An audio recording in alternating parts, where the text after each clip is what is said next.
track record board for Conval High School. Pardon me? Yeah, and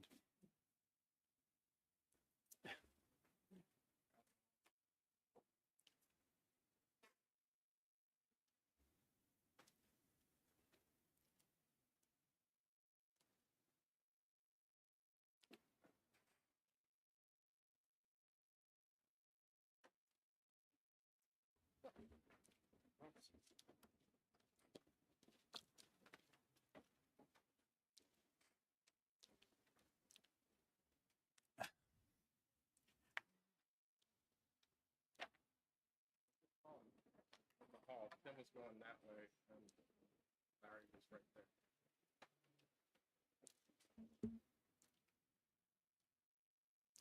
pardon me?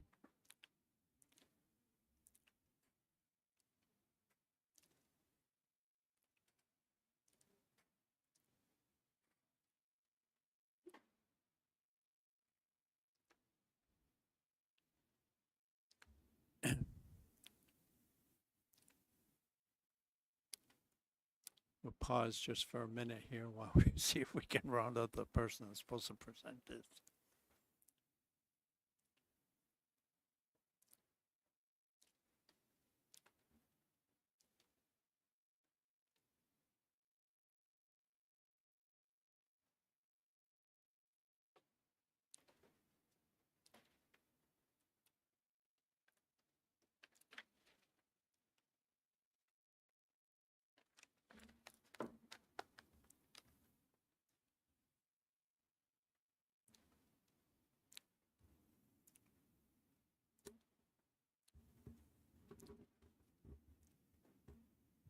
All right. While we're waiting, we might as well go on with some more of the agenda. So,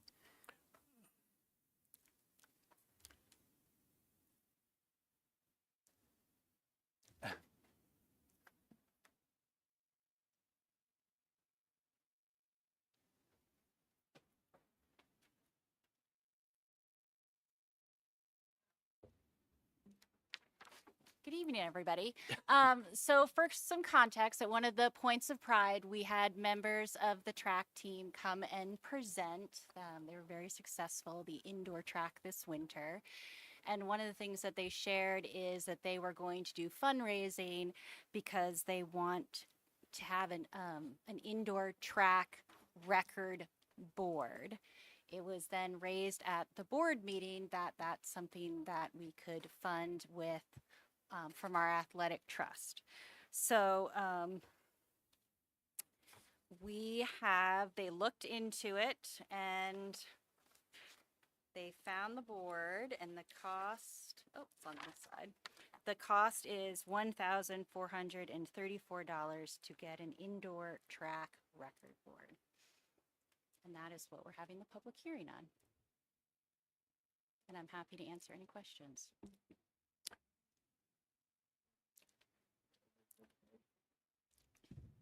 This would come out of the athletic trust fund. Right now, there's $434,000 sitting in the trust fund. So there's plenty of money. And our target for the trust fund is 200,000. So we have money. Janine? So it's a record board, so it just puts like, the records, how shall I put this? So it doesn't have scores, it just has records. Well, their time, if they have the record for a certain Yeah, that's what I distance. mean, like, but like, it's not this team, it has this many points, this team, relays. It's not. No, it's No, individual. it's just like, Conval High School was the record holder for this particular. I think it's particular students will be listed. So if you Okay. remember, we had some of them that set school records. So one of the hopes was that we could get this board in place before, I believe, 2 of them were seniors that had records. So it would be great to have that in place so they can see their Oh. records up before. How far back is it gonna go? I believe we're going to start it. well, it's going to be whatever the current records are for the different events as of right now. Any records that the inspectors would have information on. Make sure you put your microphone on. Yeah, it's sort of comparable to the basketball one where they have the 1,000-point scorers, you know, but now it's the record holder for the 100-yard dash, which is now the 100-meter dash, but, you know, and et cetera. So, Thanks. Well, I'm very excited about honoring the accomplishments of the athletes. And I think it's going to be a great addition to the schools. It prompted a thought for me, which is when we add signage and we design something new, who is designing it, how is it being designed, and how does it compare to the other signage in and around the school, what it sits next to. And I think we should think in that design along the lines of maintaining some consistency with the Conval brand and logos and images throughout our schools and uniforms. The typeface that is used to represent Conval changes and has changed over time.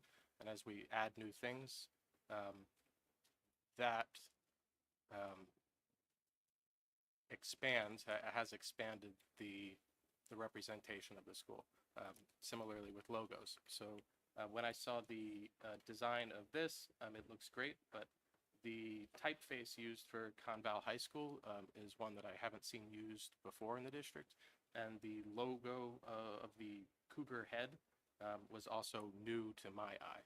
So if we could consider those in line with other existing type or existing logos, I'd be appreciative. Thanks. okay. Other questions or comments? Yes, Jim? What will that do to the timing and the cost of the board?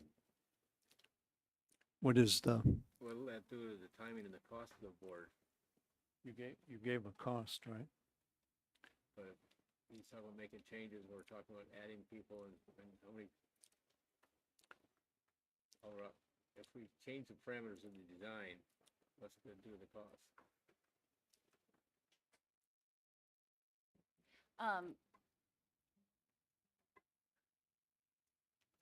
So what we could do is make the changes that we can and stay within the cost parameters. I mean, we have some mismatched logo branding going on now. So is it that we're going to start with this specific piece or, oh, okay. Then I don't, we'd have to look into that. It could change the price, Greg? where you could, It has not been ordered yet, correct? mhm, Yes, it has been ordered. No. It has not. it has not. So if it's just a design change and a logo change, I don't think that's gonna change the price in any way, shape, or form, unless I'm missing something. Well, hopefully not. Yeah, usually you can have whatever logo you want put on it, so, yeah. We have existing logo boards in the gym right now, correct?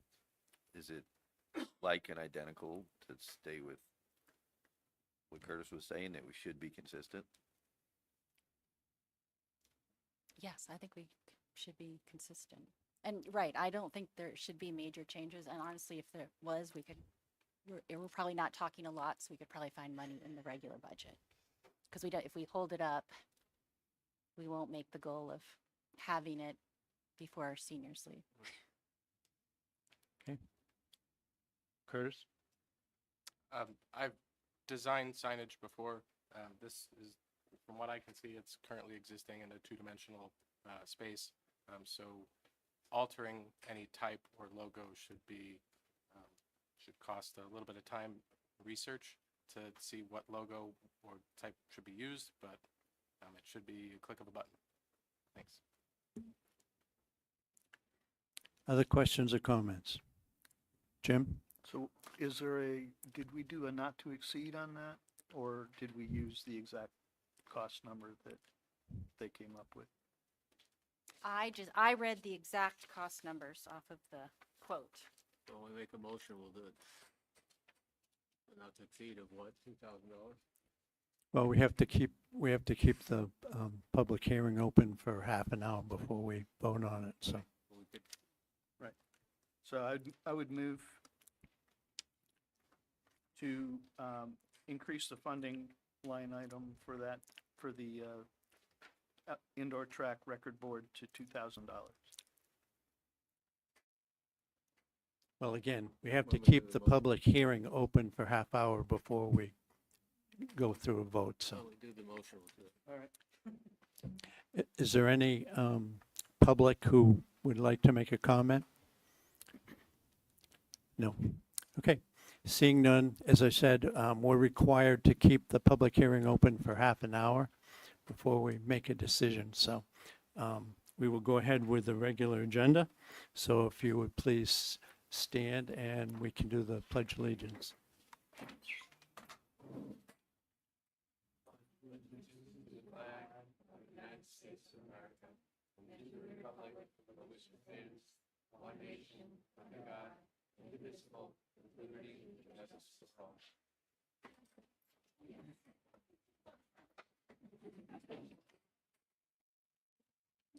Okay. Points of pride.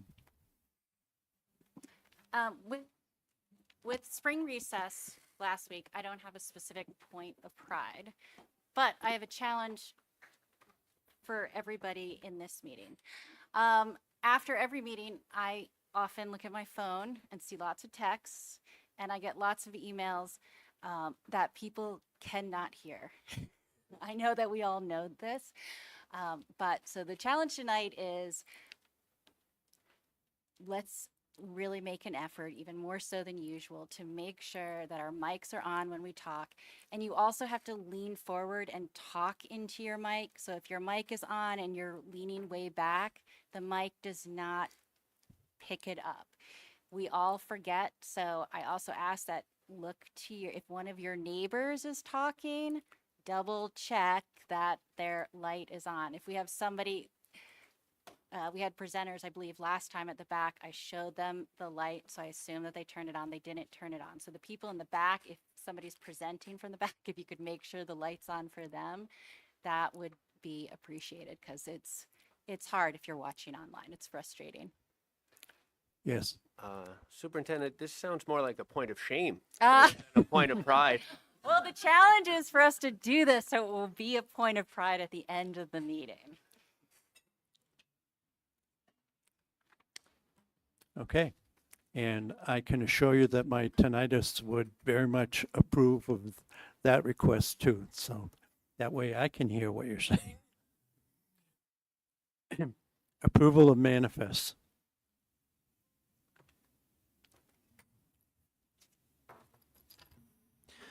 I certify that the manifest listed below totaling $2,237,261.36 have been reviewed by me and found to be proper charges against Kentucky Valley School District for goods and or services received and have been properly processed prior to their submittal to the school board. I move that we approve the manifest. Second. Second. Okay. Any questions first? Nope. All those in favor? Opposed? Abstain? Okay, public comment. Is there anyone in the public that would like to comment? Seeing that we don't have much public. Moving on to reports. Ryan's not here tonight, so we'll move down to Janine and policy. Okay, Policy Committee met on April 22nd, and the committee consisted of Jim Kingston and myself, but we got a lot of good work done. First of all, you'll notice on the agenda is like a description of a review of our jurisdiction. There's a we have a policy BDE that we really usually don't pay too much attention to. But each committee of the board is assigned a specific jurisdiction, and it's supposed to be reviewed and confirmed annually. So in your agenda tonight, you'll see that the policy committee reviewed its jurisdiction and it put it out there for your approval. We have several first read policies on the agenda tonight, and I will go through them when it comes time to describe those on the agenda. We also reviewed a few that are still pending and will be coming back to the committee. Policy EEAG, use of private vehicles to transport students and for other school purposes, as you can imagine, is a pretty complicated policy, and right now it's still with legal. And I think we had an update on policy JICK, pupil safety and violence prevention, and there is now on the website, district website, there's a page that includes the reporting form and a description of the reporting process should someone want to report on bullying or violence. And the last policy that we reviewed was JFAB, admission and tuition of non-resident students, and that will be coming back to the committee when we have to take a look at the NHSBA version. We still had a lot of questions about that. Okay, thank you. Withdrawal Committee, Curtis. Okay. The Withdrawal Study Committee convened for the first time on Thursday, April 24th, as required by RSA 195:25, to convene a study as petitioned by the member town of Temple. I was elected to chair the committee, which will be composed of one board member and one select board member from each Conval town. Sarah Edwards and Tom Burgess are respectively representing their towns of Antrim and Peterborough. Our first meeting was largely organizational. We reviewed the process and timeline that our committee is to follow. The committee discussed having a future discussion around the recent Temple Educational Survey conducted by the Temple School Committee. The committee also sought to learn who from the town of Temple is backing their effort to study withdrawal, and subsequently will be informing the committee of the direction Temple would take as an independent district. The committee discussed the need to combine the withdrawal study should one be petitioned, or since one was petitioned by Francistown via special town meeting held on May 3rd. It was suggested that for practical reasons they be combined, and the next withdrawal study meeting is currently scheduled for the 22nd of May at 7 p.m. in the SAU.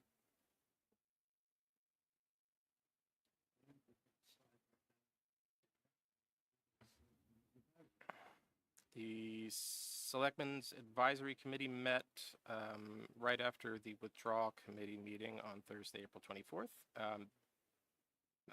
A recap of the withdrawal meeting was provided to select board members who weren't in attendance. The evening's discussions were centered around proposed legislation pertaining to education in our state. We discussed the potential effects of the expansion of education freedom accounts, as well as the potential effects of open enrollment proposals. I also provided, as I will be doing at each SAC meeting, I'll be providing the selectmen an update on the prior board meetings of that month. And finally, the Communications Committee. All right, here we go. The Communications Committee has been very busy. We have a couple things to share tonight. First up is a communication titled Withdrawal Study Committee, Temple, Process and Timeline. This was shared with all board members on the board drive. I will make a motion to approve this communication for publication to the district website and to send to the towns to post as well. Go ahead. Okay, first, I just noticed. Yes. Thanks. Okay. Okay. So I know, like, I was reading it and the description of the white paper, when I looked at, there's two different ones you submit, you're gonna put one on the website, but I looked at Dean's, and should Temple decide that they're not going to pursue withdrawal, and the committee as well decides not to pursue a withdrawal, then the only report that's required is back to the school board. They don't have to report to the state, do they? Dean's thing says no, but the one that is for the website, it says yes. So I just thought maybe that's a discrepancy that maybe needs to be looked into. I could look at it again, but my understanding of the RSA was that the state board would get a report no matter the outcome. Yeah, in Dean's thing, it says the report goes back to the school board and the committee's dissolved. I think the problem is that when it says school board, that in some instances it says state school board. In other instances, it just says school board. So it's somewhat confusing in some parts, but we're supposed to send the result to the state school board, whatever the result is.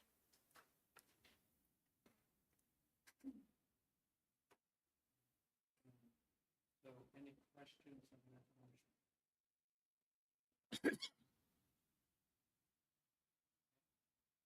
All those in favor?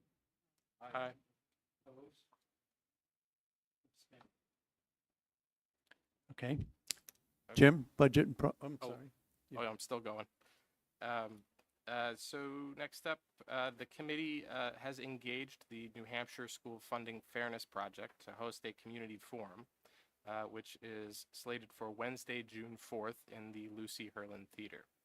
Their presentation will focus on the impact of state education funding, and their research will draw clear comparisons for our residents to gain an understanding of how the Conval community compares to others around the state. Their presentation will be followed by a Q&A session. We've included in the board drive a folder that shares their mission, along with sample presentations and research from their recent partnership with the Kearsarge District. You'll also find in the folder a list of their past collaborations with other school districts, SAUs, towns, and municipalities. We will keep you updated with information as we go. We still need to set an exact time, but we'll get back to you. And lastly, I was going to ask Janine to, we've been discussing and researching a lot of the legislation that's being put forth in Concord in our committee, and I'm going to ask Janine to give an update. Yeah, okay, well, I'm sure, as you're all aware, that there has been a lot of legislation aimed at the public schools over this legislative session, and it's been a moving target trying to figure out what's still left. So what's still left, it's been added to a lot of the policies on the bills that were harmful, were added to the second part of the budget, the House budget that came over to the Senate Finance Committee. So today we were in front of, Tom went and Curtis went, along with a few other people, to go to testify against the bad parts of the budget. There were many, many people there, many people talking about Medicaid's, the disability services and everything. But the one I wanted to testify was on open enrollment. I don't know whether you all know, but there was an open enrollment bill that has a good chance of going through. It is still an HB2, and when I asked different legislators, what are the chances it's going to make it through, they thought probably it would, unless the Senate Finance Committee got annoyed because the House put so many of its policies from their bills in HB2. They don't like that. So we can still hope, because it has the potential to be pretty bad, open enrollment. Not for us necessarily, but for a lot of smaller school districts. It looks like the budget cap is dead. at least for the time being, unless it goes, once it goes back to the House then for the approval for the changes at the Senate Finance Committee. Like, they might bring it back, who knows? But there are, the vouchers, the Education Freedom Account, is going to go to Universal. It doesn't look like there's any stopping that juggernaut, despite the overwhelming public opinion against it. People are pretty outraged that they are taking so much money, and they have canceled so many services. The Office of the Child Advocate is dead. Took a big chunk of money out of disability services. Medicaid, they are requiring families on Medicaid to pay a significant out-of-pocket, $300, I think I heard, significant amount of money to pay in as a co-payment to receive Medicaid, and then to take this, as well as the money that they're taking away from the public schools. I mean, we're not getting a raise. I think there was a little bit of a raise in the adequacy, but not much. But people are pretty outraged about the Education Freedom Account, so. Any questions? Curtis? I'll just add one more thing.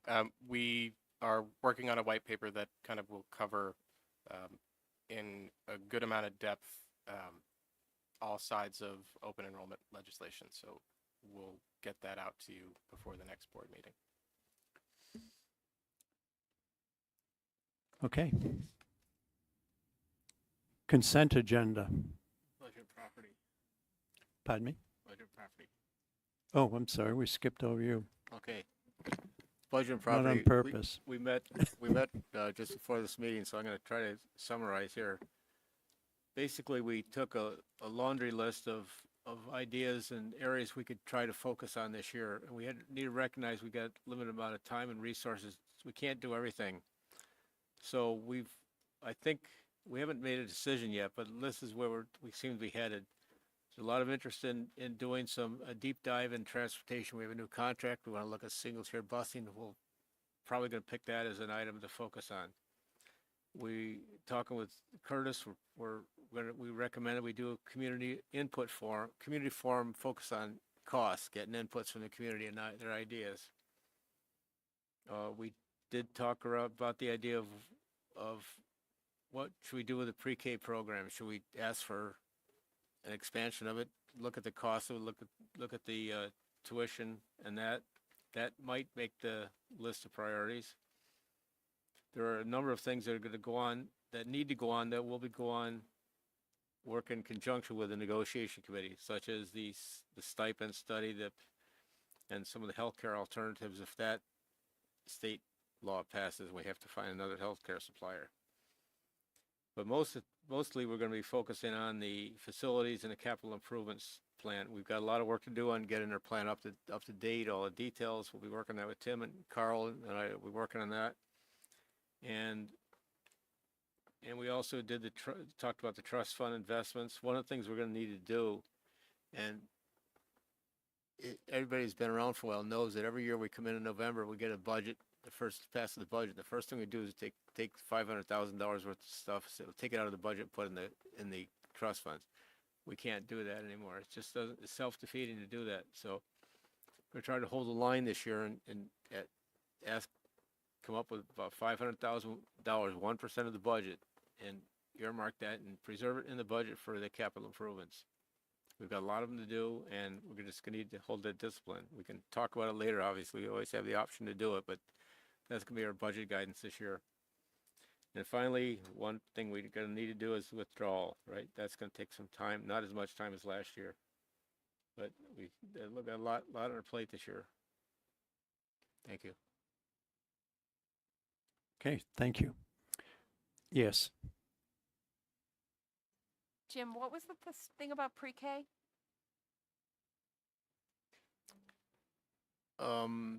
Should we expand it? Should we change the tuition? Make it self-paying for people who aren't on IEPs? The way you're looking at it, it's just an option. We haven't Okay. decided we're gonna do it, but I think it ought to be looked at. Okay, you mean expand it into the other schools? Yeah, and maybe taking a look at tuition, make it self-paying for non-IEP people. Okay. Interesting idea. Thank you. Right, our 30 minutes are up, so let's go back to the public hearing. And Jim, you have a motion? Again, I move to increase the amount for the record board to not exceed $2,000 to provide some flexibility in logo. We have a second? Second. Okay. Other questions or comments? Okay, all those in favor? Opposed? Abstain? All right, $2,000. Thank you. All right, now down to the consent agenda.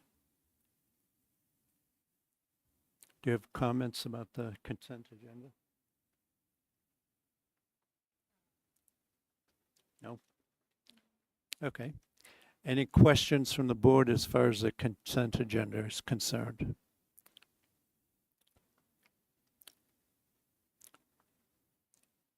Okay.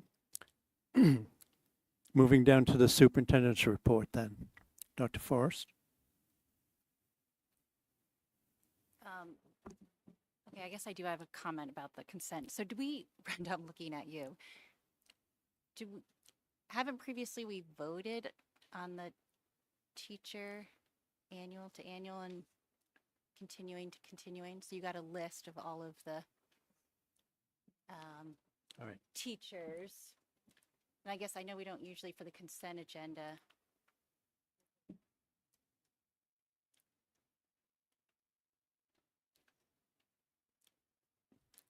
So we do want to back up and do that. Okay. I got a great email from Kat today, who's been watching the New Hampshire School Board Association's webinars. Made me very happy. And Kat had a question that there still is a conflict, I think, between Robert's Rules and New Hampshire School Board. But can I ask Kat to share what her question was? Sure. So if we vote on the nomination list, my husband is on that, so I can't vote with that, but there's a discrepancy whether it should be a recusal or a abstention. So the school board says abstention for absences and recusal for conflict of interest. So either way, I'm not going to vote, but I don't know what the reason is to put in there, so. Okay. So when we get to that point, I will ask for abstentions, but as we're getting to that subject, you've now told us that you're going to recuse yourself from that, so we now have that in the minutes also. And that way, we'll cover both bases. And it would just be for the teacher and the SSP, the list that your husband's on. Okay, yeah, because we have to vote on the lists in different sections. So the first section is administrators. I move to accept the slate of administrators. Second. Okay, any questions? All those in favor? Aye. Opposed? Abstentions? Annual, Jim?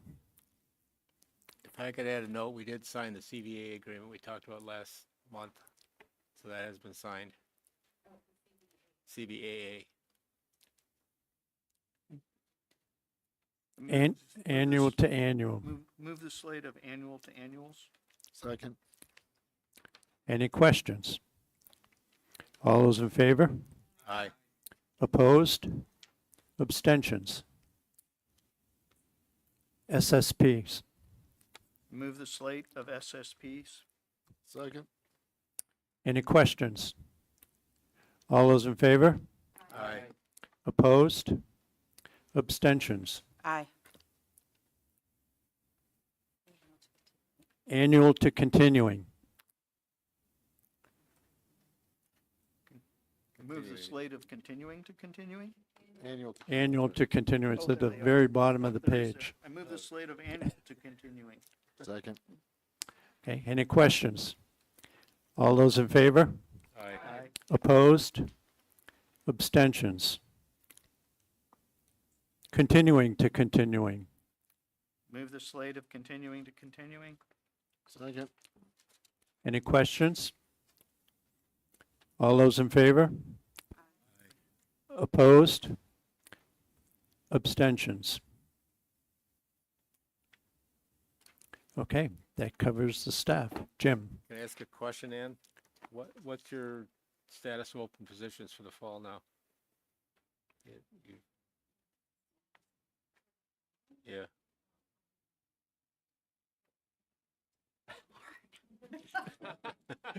Gotcha. Thank you for,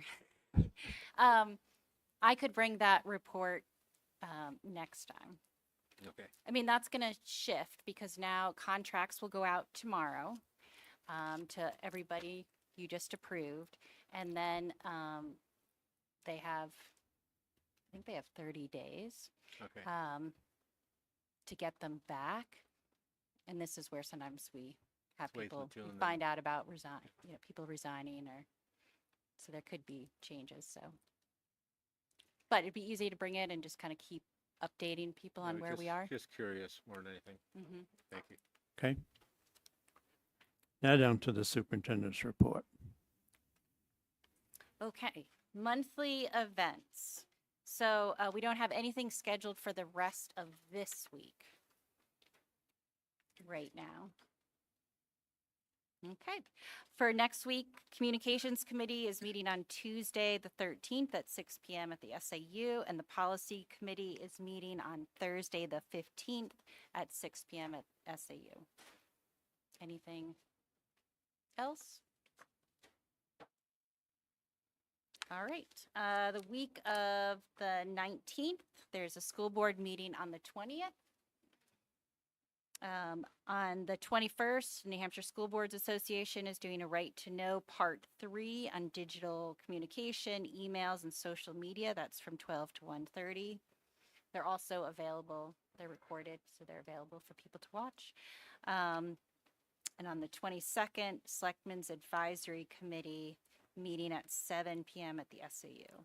Okay, that did change in that at the meeting the last time, the Selectmen's Advisory Committee is going to meet at 6, and the Withdrawal Committee is going to meet at 7 that night.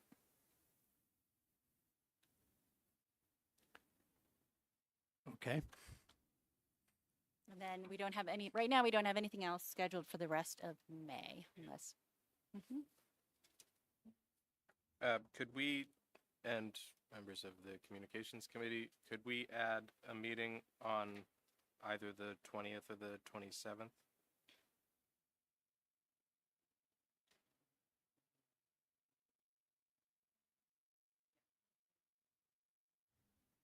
Well- Great.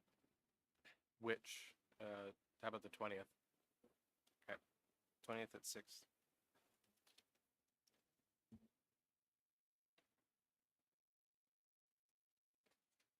Okay. During the month of June, the first week in June, we've got a school board meeting on the 3rd. On Wednesday, there's the community forum of the New Hampshire School Funding Fairness. And I'm sorry, Curtis, what time is that scheduled for? I'll get back to you. Oh, okay. So it is still to be determined, but it will be at the high school LHT. Yes. Okay. Anything else for that, the first week in June? Okay, right now, the second week in June is free. Jim? Are we having a budget and property?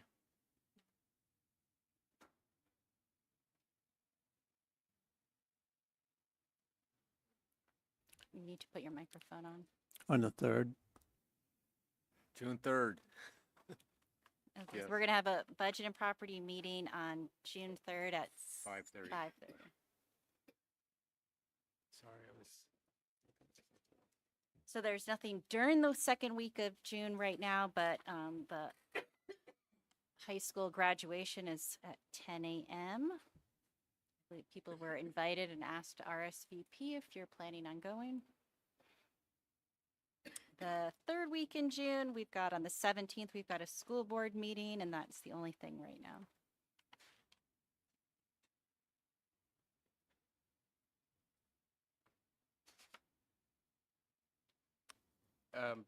Would it be a good time to discuss setting a date for a board goals meeting?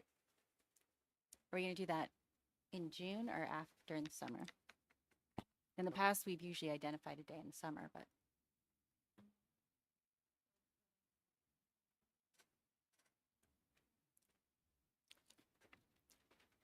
Not during the summer.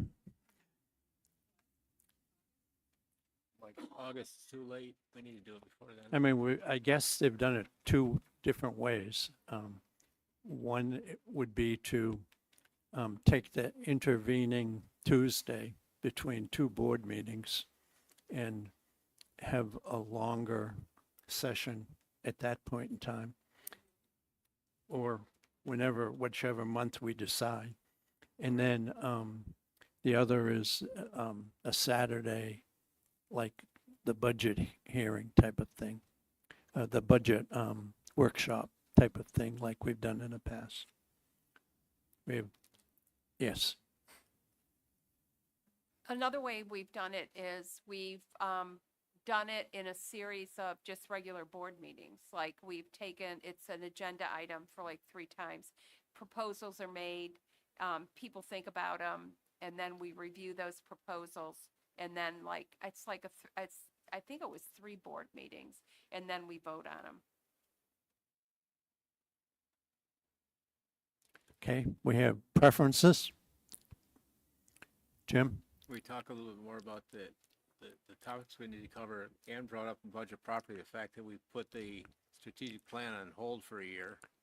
We've got a lot we want to do in budget property, and we kind of need guidance from the total board in terms of what our goals are to help us prioritize those. So I think we need to do it early, and we need to, I prefer like off week, early.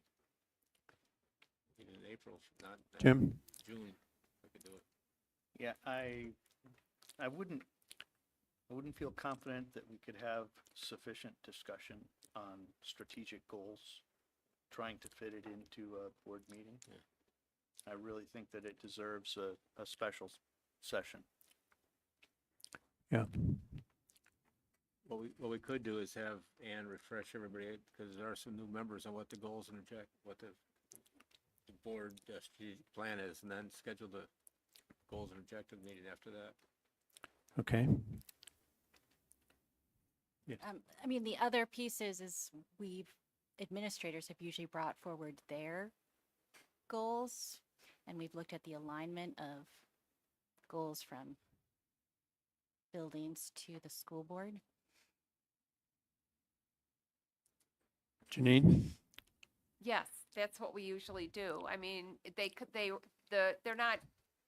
come out of the strategic plan, which I didn't know we were putting it, I know was on hold last year, but it comes out of the strategic plan. The administration plans its goals based on the strategic plan, and then they bring those goals forward to the board, and the board usually develops their goals based on those, so that they can all be in alignment.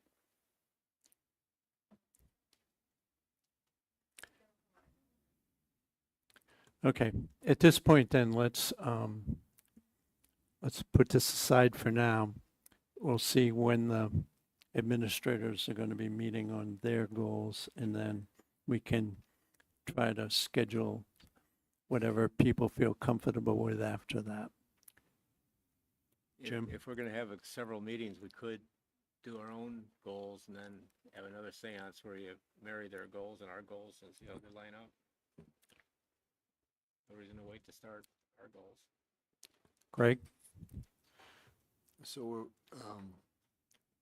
and if we were to schedule something for the in-between weeks of the 10th of June, would that be time for you to get your administrator goals to us before then? No. No, but I do agree. I don't think the board needs to, put a halt until they hear from administrators. But I just wanted to put that back out there because I do think we need to at some point look at we want all this work to be aligned, right? We know that there's work that we have to be engaged in. The strategic plan is also something that we need to return to, and there's ongoing legal happenings that we're waiting for outcomes on. So there's a few unknowns, but I feel like I've been sitting in all these different like the committees have started to kind of identify clear goals for themselves. And I think actually just having, potentially having committees share out to start looking at, that might be a starting place. So we've probably got, looking around the room, we've probably got 5 people who have never been through one of these before. So we ought to have a briefing on the strategic plan during a board meeting, an overview of it, and then we can do their homework, and then we can start having a couple sessions. We're not gonna get them done on one. I also think that considering everything that's going on at the state level, that's going to have a very big effect on what we're going to be able to do going forward. So again, it might be a good idea. They have to have everything wrapped up by July 1st.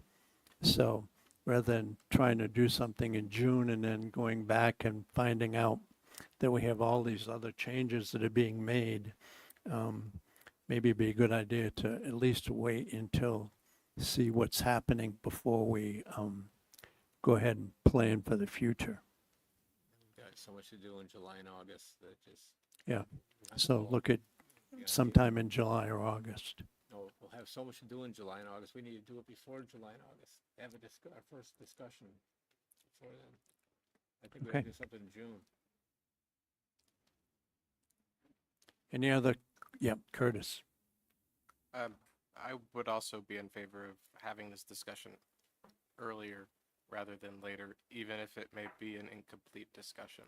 I feel like there are things that have been brought up in individual committees that we need to do justice by having that conversation as a full board. And some of these are going to take more than one conversation. So I'm not afraid of meetings either. Okay. Other comments? Yes, Cap. I agree. I think we should start the conversations in June, on the off Tuesdays or on a Saturday, just not the 14th, because it's kind of a taken.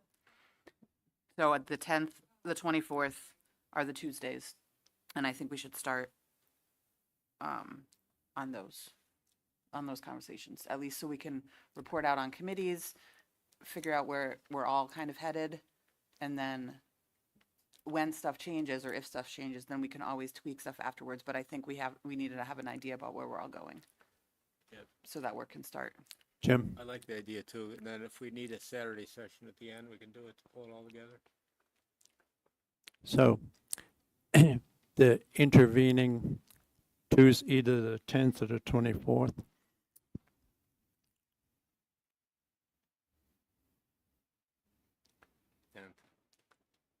And Any preference? Okay.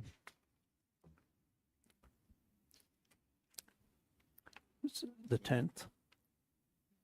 Okay. We will schedule a meeting then on the 10th to start looking at the goals. And we want to start at 6 to give us a little more time. Anyone opposed to that? Okay, so 6 o'clock on the 10th to start looking at goals. Jim? I'd just like to add to the budget and property meeting, then our June 3rd meeting will be focused on our goals and objectives. We'll try to nail those down by then, like we talked about, okay? Okay. All right. Janine, what Um, time's property on the 24th? Policy. What time? Okay.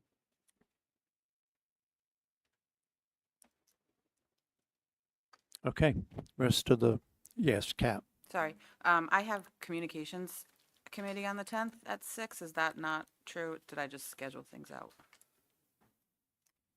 We haven't scheduled that one yet. Okay, but great.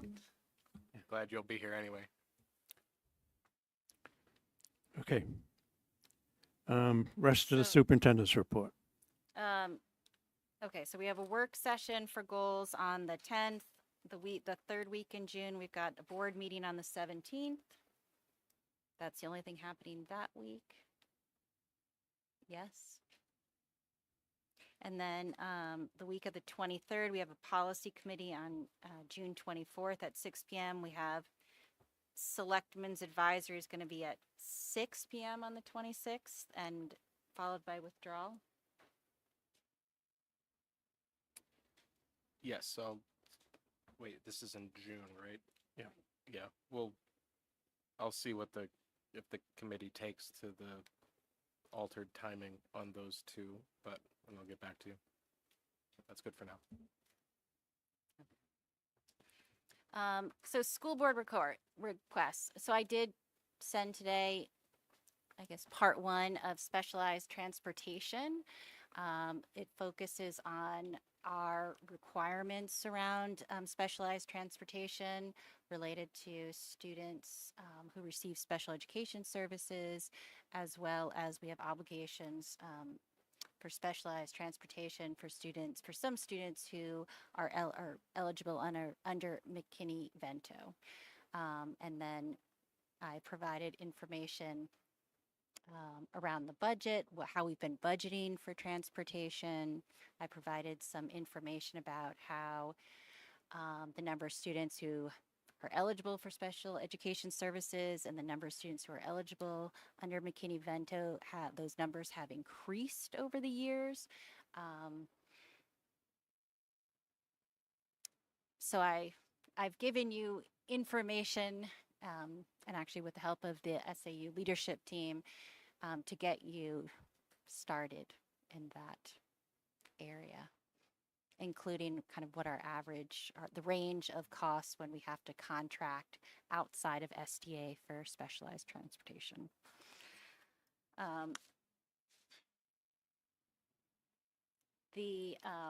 So availability of spots for out of district, everything always turns out to be more complicated than you think it is. So what would be easy is for me to look at what we have projected for next year and say, our class size guidelines say 15 to 18 for kindergarten. And kindergarten's actually a poor example because those numbers will still change so much between now and then. But if we had 12 kids in a class, we'd potentially have 3 to 6 open seats.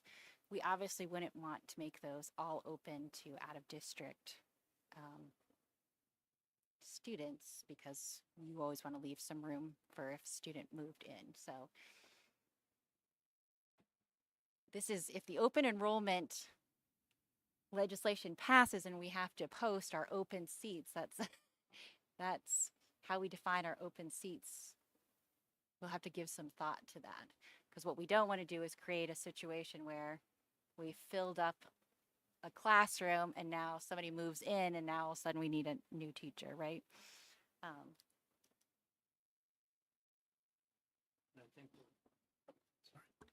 I think the big thing is going to be how we figure availability at the high school as far as, And I know the I high mean- school has started that work, but again, it's that, especially at the high school, it's more complicated. So yeah, very, yeah. Tom? I remember when we were discussing the CTE expansion, there was, one of the issues was that the high school was utilizing some of the CTE space, which was not really theirs to use. So that just made me curious about our space availability if we were already borrowing space from the CTE section to meet our needs. I just was curious as to our space availability in general. And that's a little bit different from open seats.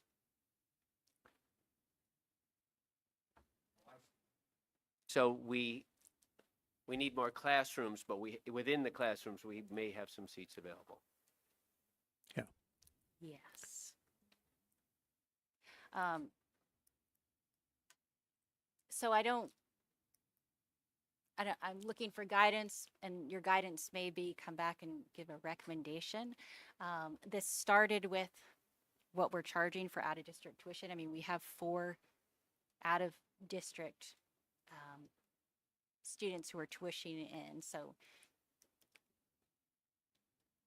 it's, I don't know if Yeah, it's critical to. Jim? Yeah, so at the last meeting when we were discussing the tuition, my intention, it got, a motion got made which overrode, or which was not to my intention. But my intention was not to stop us voting on tuition for out of district for next year. My intention was just what you're doing now, which is going out and looking at what the open spots really means at the elementary and at the middle and high school level, because it's a complicated issue, as you're rapidly discovering. So I'm perfectly fine with you going out and making a recommendation with supporting justification on how you're going to report open positions. And I'm also fine with moving ahead with voting on the tuition so that we can get that out of the way for the out-of-district students. Janine, you have a question or comment?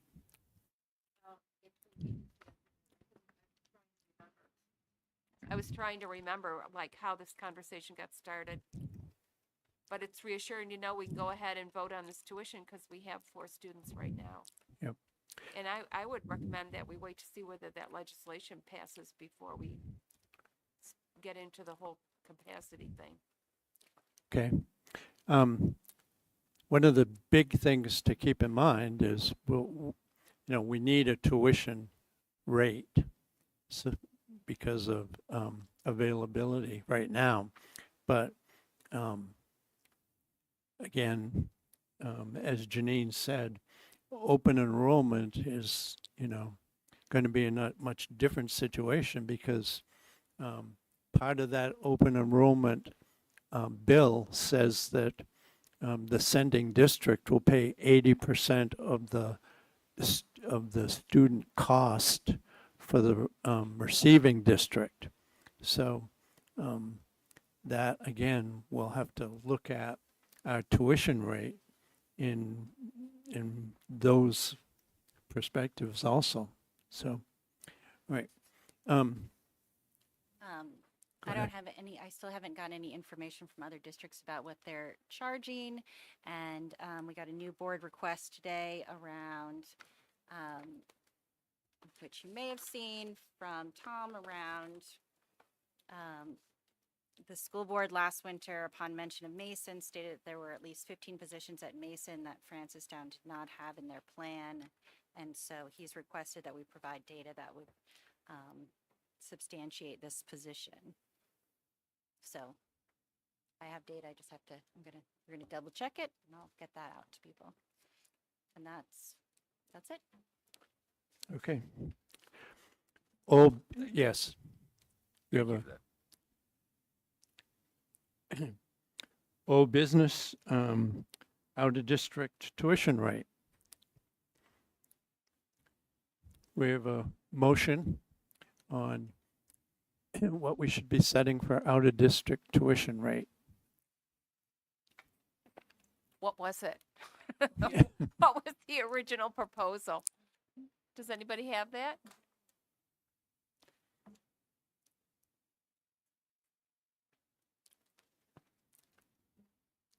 Yes. Wasn't it 40%?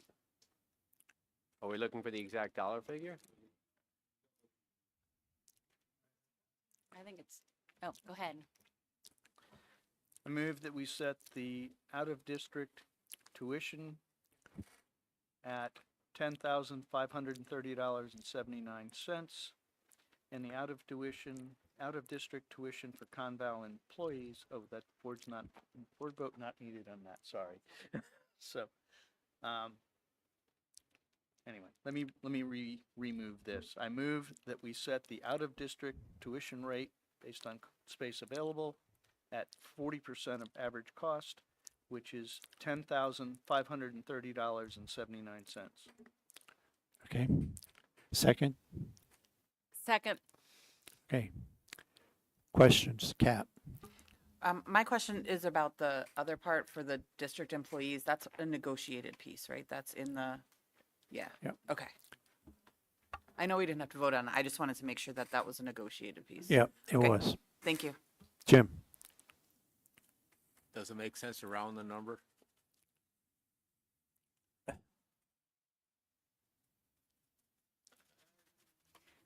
Come on. We can. What? I'll revise the motion to set the tuition rate at $10,530. Okay. The second, agree? Yes. Okay. Other questions? Okay. All those in favor? Opposed? Abstentions? Okay. Your You have a challenge- second part? Your challenge, Ann, is to find that 4 times 97 cents in the budget now. And the, again, the other one is, been negotiated, so that's set. I'll just say, I still old school balance my checkbook every month, so. I do. Okay. Are we gonna? K-8 math. Excellent. So we have Sean Hilliard, our principal at Greenfield Elementary, and Eric Rothaus, a grade 4 teacher, who are here to share. They've worked with the committee that has been looking at math programs, and they are here to share their recommendation. Good evening. Thank you for having me this evening. We are going to give you a bit of an overview of sort of how we came to this recommendation, and including in that a little bit of a history. But even before we do that, I'd like to wake up your math brains just a bit. So if you take a look at the screen. 75% to you, Mama, and 25% divided between the 5 of us. Gita, Crowbar, myself, Tom, and the baby. That makes 5% for each one of us. Billy, you're cheating yourself.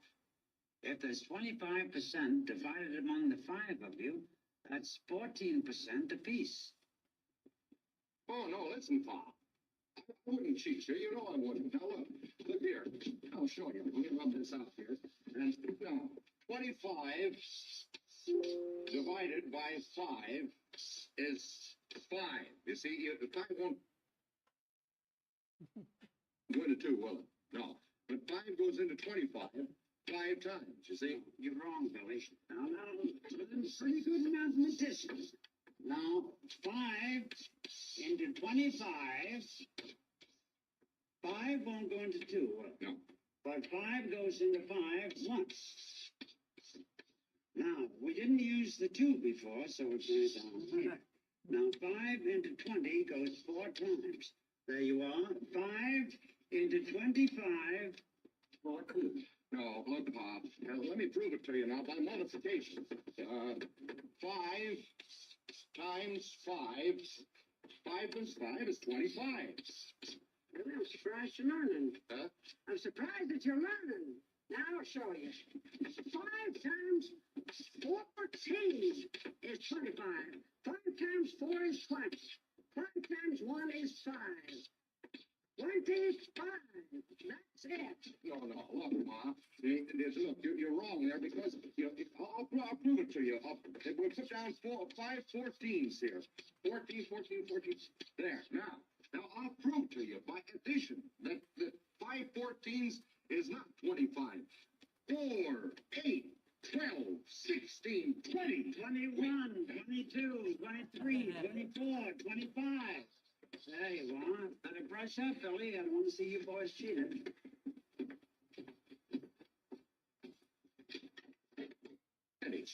I figure 75%.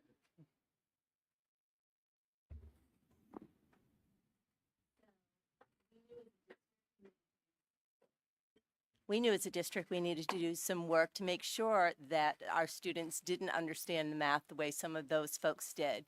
And so we began a math pilot. This began in the school year 23-24, and the students and teachers were involved in math pilots for both Eureka Squared and illustrative math. All of the teachers involved in illustrative math did a whole year. Those involved in Eureka Squared, some did a whole year, some just did a module or a unit. During that school year, there were online meetings with both of those groups monthly to talk about barriers and data and things that we could support them with. By the spring of 2024, we looked at what we had for data and realized we didn't have sufficient data, particularly around Eureka Squared, because we did not have a lot of teachers having done the full year. So there was an informed decision to continue our pilot into the next year. When we made that announcement that we would be continuing the pilot, we had 31% of our elementary, those are K through 4 teachers, who volunteered to pilot the illustrative math, and 27% of our our elementary teachers volunteered for the Eureka Squared math pilot. This allowed us to have, across all our grade levels, K through 4, at least 2 educators piloting in each of those programs. We had PD during those last 5 days that we were gifted last year at the end in June, and we were able to have PD presented by both Illustrative and Eureka Squared to both of those cohorts. During the school year, we continued to have half-day PD days where we not only met just by cohort, but by some grade level bands. So we could come together and again look at data that we had collected, talk about barriers, talk about successes, and really just support each other as we were piloting those programs. We were given the opportunity to meet for a full day on March 11th. During that day, we spent the entire day together with both cohorts of teachers in both IM and Eureka Squared. And if some of those folks were sort of double booked that day, they still were asked to be part of it because the questionnaire was sent out to them, the data we were reviewing, all of those pieces were sent to those folks so that they could respond at least electronically so their voices would also be heard. Part of that day was spent looking for both programs. So in other words, a second grade teacher would present at a table the resources they used for, say, illustrative math, while second grade teachers who had been part of Eureka Squared would look through that, and vice versa. And then we rotated even to sending and receiving grades. So we really had a good understanding of what was available for us as educators to pursue the math instruction. In both of these programs, there are significant online resources, and so some of our teachers stepped up to the plate and actually walked through all the different ways and the pathways to get to resources to utilize with the students for both of those programs. There was a questionnaire that then went out after lunch they were asked to do independently. I can quickly show that to you. I was told, boy, there were a lot of questions, Sean.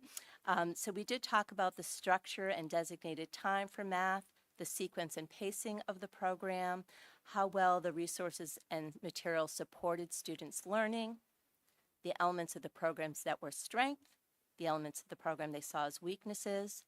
Oop, I did nothing.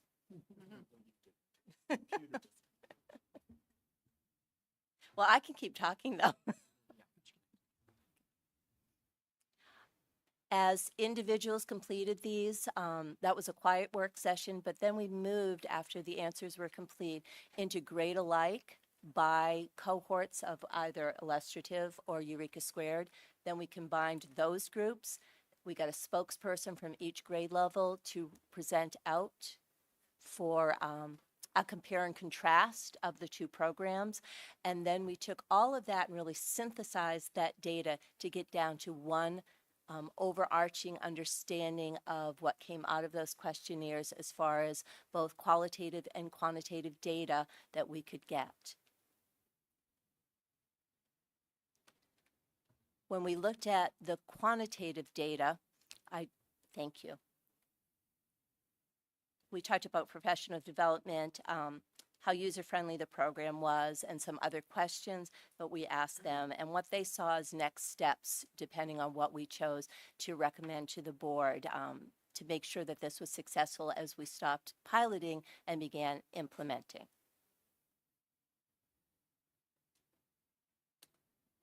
I just went over, oops, I'm still not. Mark, my screen is not that screen. Oh, there it is. Thank you. Okay, I did already go over this. Just wanted to show to the board, though, our driving question at the end of all of the discussion was always what is best for our students. Yes, we wanted materials that were easily used by our teachers, but we wanted to always end with what was best for our students.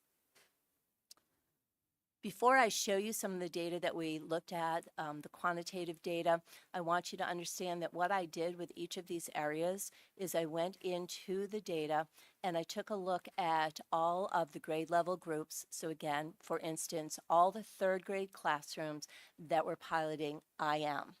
I took their data, I added it together and divided it to get an average. I did that for every grade level and for each of the programs. One of the reasons I did it that way is we do have very differing sizes of classes. You know, there's a lot of other factors even when you're looking at quantitative data, and I was hoping to negate some of those outliers and make sure we were looking at data that really demonstrating to us student growth. I also did math walkthroughs to see the engagement of students. When we looked at this data, the NEWA data, and I did highlight for you just so it was easy to see, I did anonymize this data so that when we were looking at it as a group, they didn't right away try and get the numbers to say what they wanted, because I will tell you both cohorts loved both programs. So when we looked at this data, from NEWA was one of the most useful data points because I could look at growth. So NEWA looks at RIT scores, which is the score a student lands on when they're getting about 50% of the questions correct and 50% incorrect. And then they project out a RIT score for students from the time they take it in the fall to when they take it in the winter. They also project out a growth projection for our students. And NEWA does that by looking at the score they had in the fall, the age they were, the grade they were in, all kinds of data they use to come up with those norms. And so when you looked at this, it became clear that except for first grade, the pilot B showed greater growth for our students. When I looked at the unit and module grades, they went in and put competencies for students and kept running sheets. There was no great difference. There were no huge trends that came out of that. I also took a look and did the same thing of adding and averaging across grade levels. And these are instructional areas that NEWA shows, and these are median scores. So again, if you have a median score at 74%, right, it means that you're sort of showing greater strength in 74% of the rest of the students at the same grade level. There were no major trends, again, that came out of that data, nor were there major trends that came out of student engagement. I will tell you, you should be very proud of the elementary math teachers. Every classroom I walked into every time had engaged students with real math talks going on and lots of thinking. So you may ask, well, how'd you get to a response for us tonight? Both the programs did demonstrate this ability to support our students, but we are recommending illustrative math. And these are our whys. Because that growth data from NEWA did show much more significant strength in illustrative math. Illustrative math also uses centers on a regular basis in K through 2 and optionally above that. That is not true for our Eureka Squared. Illustrative Math is also open source online. So anyone, I can invite anyone as a user with no fee involved to get on there and get all the online resources and access to all of that. There are more math talks with our students, and really when you look at best practices in math and what the data now tells us is that students really do need to discuss, to struggle, to really understand the why of an algorithm, not just to understand how to do the algorithm as a formula. It's less teacher directed, as I said, a deeper understanding of the why, and there is a stronger use of the UDL, that engagement, representation, action, and expression. And now I'd like to turn this over so we have a few stories from our classroom from Eric.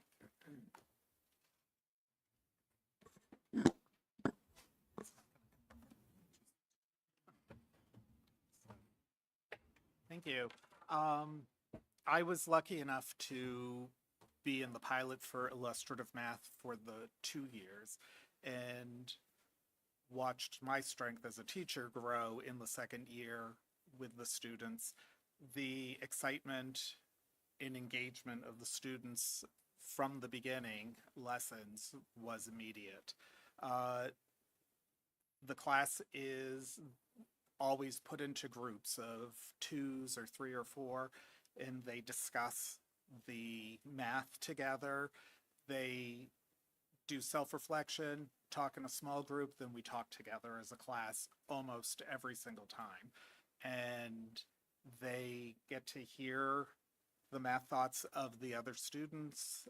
They work on problem solving, listening to another person when they disagree, talking about their point of view, and then we work very hard on that you can't make the other person change their mind. You have to change your mind for, you know, when you come together as a group, and your discussions might help them with what they're thinking. Always an engagement. I had, and this is my 34th year of teaching math in Conval. This is the 5th or 6th curriculum that I have used.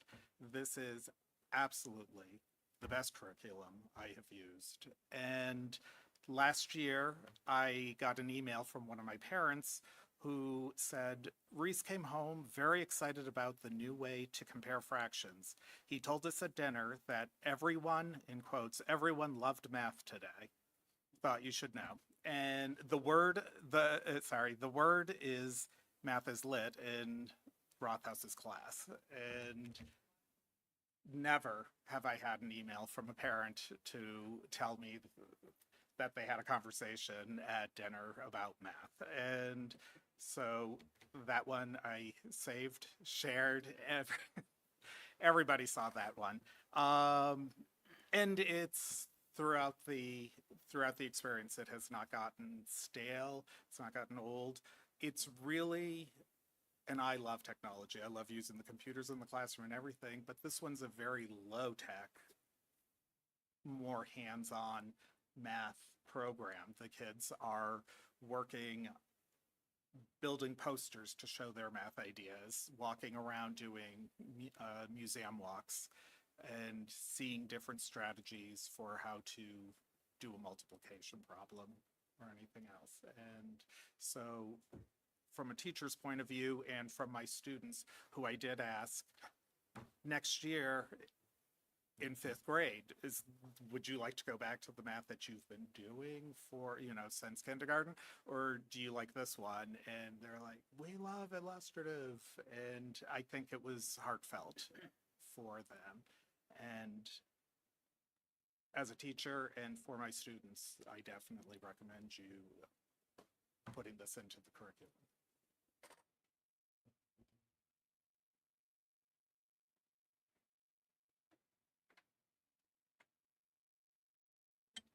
And the only thing I would add, board, that segues right from what Eric was saying is he mentioned fifth grade. Should the board approve the adoption of illustrative, we do have a plan for the rollout, which would be that all K through 4 teachers would then be using illustrative in their classroom.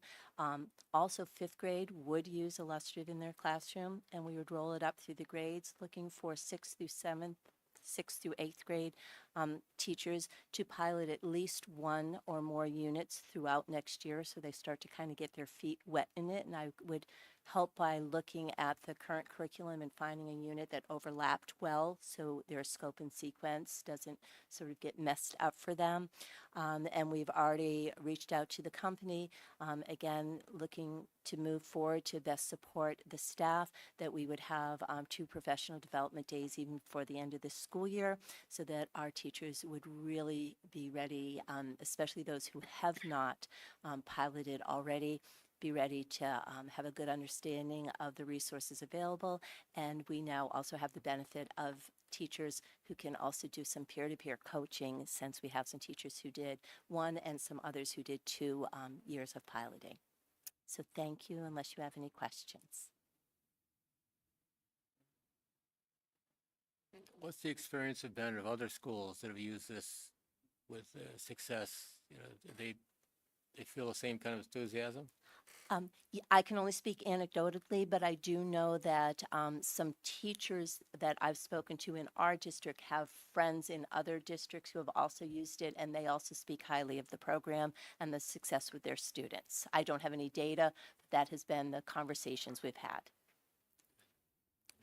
Janine?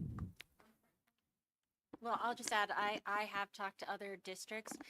For some districts, depending on their previous program, this is a harder program for them to implement if their teachers aren't used to having their kids work in small groups, in partners, do lots of talking to each other.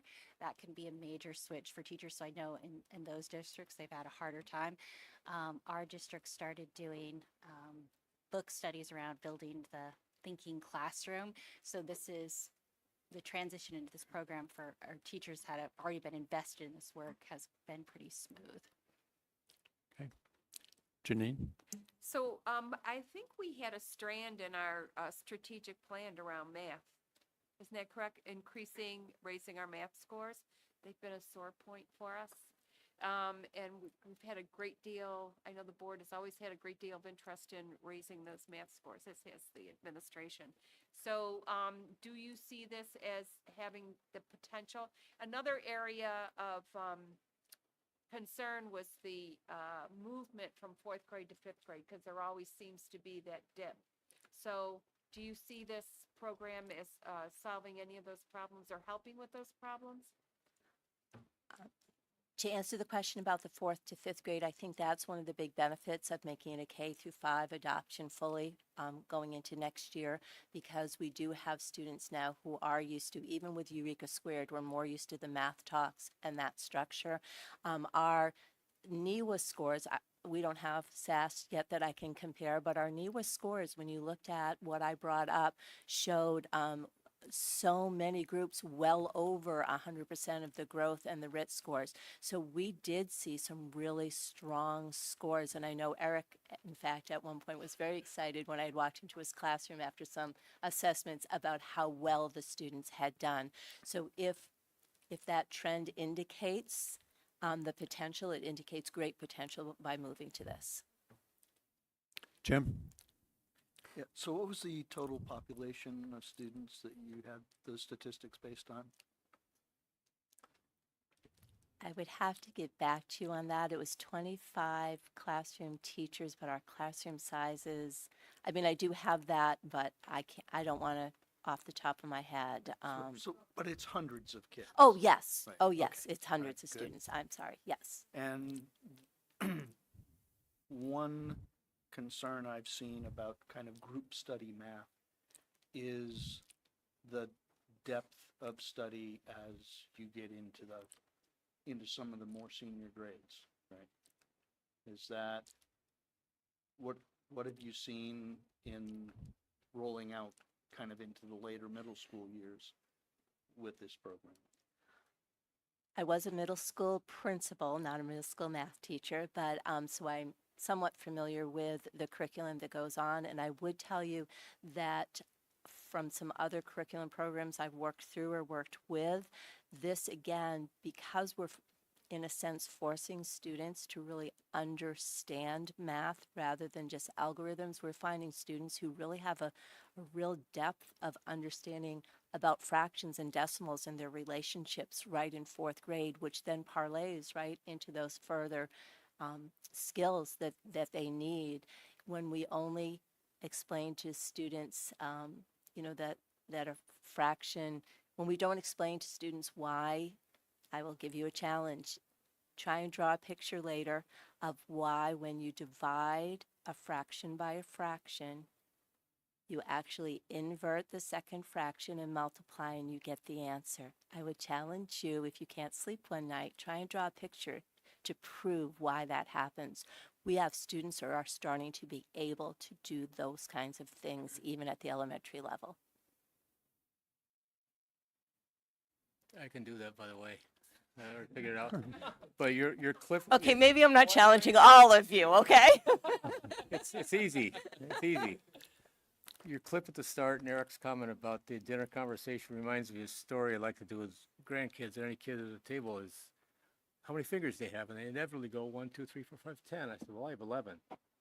10, 9, 8, 7, 6, and 5 is 11. And they're mystified. It works every time. Yes. It's a question for Eric. So you've taught for a long time. My memory of math was that it was very much a solo enterprise, and that the student was being led to the correct way to do it. And it sounds like, and this is really my question, that with the collaborative math that it sounds like you're doing, it's more of a discovery process where the team is coming up with solutions, and there's some more open-ended ability for the students to arrive at it through their own collaboration. So that's a question. I'm stating it, but I'm asking if that's true. It is true, and I will say, to go back, there was, because I think sometimes that exploratory avenue thought process can go wrong. We had a curriculum that was like that, and the kids would explore, but it never pulled back together again. So they were left out with their own thoughts, but not really a good time together. In this one, there is a goal in each chunk, each lesson. And there have been a few lessons that I've looked at going, why are we doing this lesson? And then as we do it, and then I do the next 3 lessons, I go, that's exactly why. And so I think that's, they get to explore, they get to see that there are 5 different ways to do that multiplication problem or more. Which one is the most effective and efficient for you? If it's, right now, we were doing a multi-step math problem today, and some of the groups were doing an open area model. This one kid, that was his level, his comfort zone of where he could get to it. Others were doing partial product, different ways to get at it. Looked at it on the board, there were 5 examples of the kids from this illustrative math class, and who did Kieran's way, who did, and they get to see, oh, I tried this strategy. And then it was, here's the next problem, try to do, can you try somebody else's strategy? And so that conversation is really where, solo was just skill and drill and just know the math facts. And this is really why are the math facts doing what they're doing and how to use them in it. So yeah, it definitely is a new way. I hope I answered your statement. You did, and then it's with our understanding of different learning styles. I think that it's interesting because it sounds like people can approach it maybe from an area of strength. And arrive at the same place, but maybe start with the way that feels right for them. And I was interested about the title of the program, Illustrative. So what is the illustrative part of that, or why did they call it that? Well, and then last year, the first conversation was, is it illustrative or is it illustrative? And I had never said illustrative before in my life, where now it's all the time. But I think it's that, that drawing the picture, illustrating your thoughts and ideas about math, is probably why they went along with the illustrative.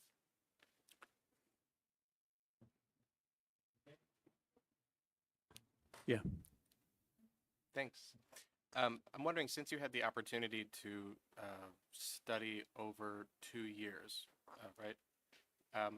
Did you see any improvement in learning loss with this style of learning? Unfortunately, there was nobody in PES's third grade that piloted this. So for the students, I was getting students that had done the curriculum we do now each time. So they were starting new. So I didn't get to watch people that were doing illustrative in third grade coming up here to see how it was. I, just off of what we're doing now, the first unit is, they go right in fourth grade. Factors, multiples, multiples and factors, and then prime and composite numbers, and which something I've not taught that soon in the year with them before. And then they go into fractions. And then today, when we were doing stuff, they were immediately pulling up, we ended up talking about multiples and factors of a number, and it's just all the vocabulary and stuff from throughout the year. They just use it consistently. So I feel very confident with this group going into fifth grade, being very well versed in the vocab and being able to continue with it. All right, thank you. Do we have a motion to, Jim? You mentioned next year. When would you implement this, and what's the cost of the implementation? Is it in the budget? All that kind of stuff. So again, if you all voted to approve this as the adopting, this is our curriculum for math, or the curriculum resources for math, we would implement it K-5, and then we would roll it up each year, because we don't want to have, say, the current 8th grade just be thrown into a brand new math program When for would one K-5 year. When would K-5 start? So K-5 would start next year. What's It next is year? next July school 1st year. or a year from July? Well, September, August. Yes, no, this coming fall. Okay, that's what I meant. Yes, it's an open source program, so we can access it for free.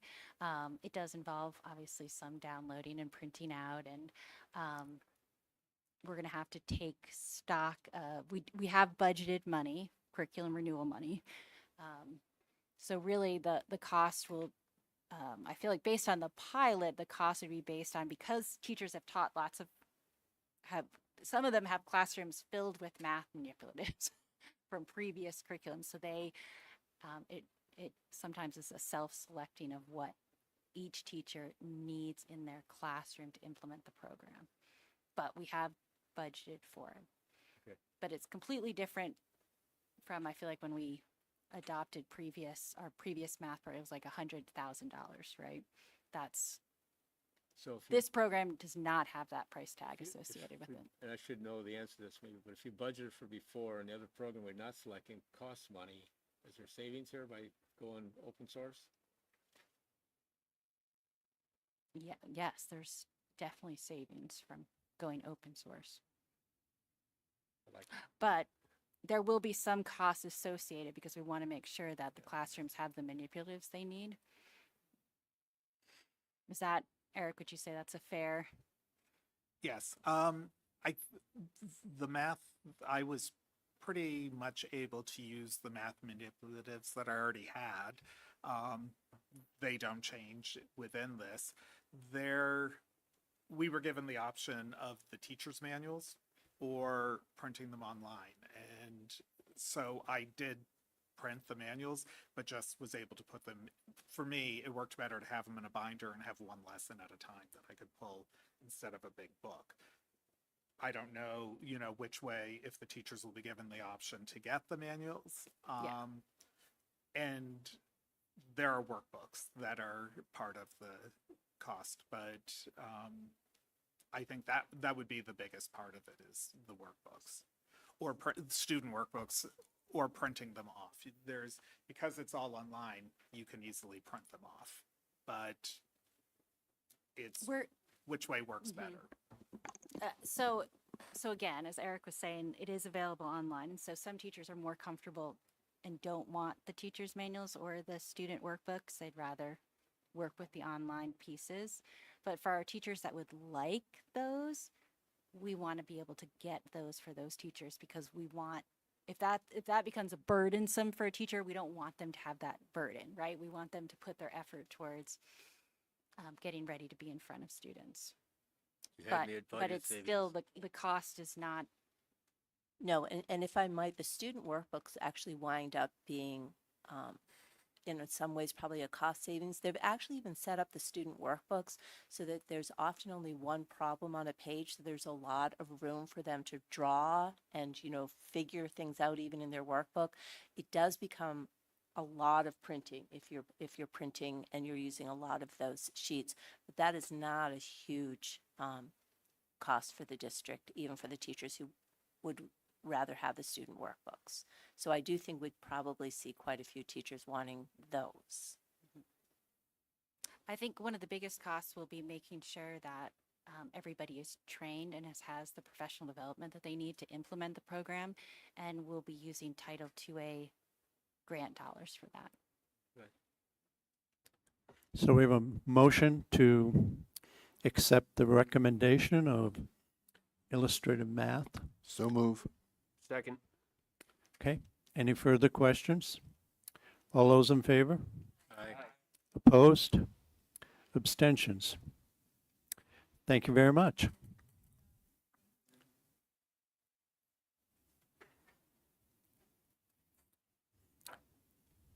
And Sean and Eric, you are more than welcome to leave because we know you have an early morning with your students. So no pressure to. Mark will not be heartbroken if you miss his data security.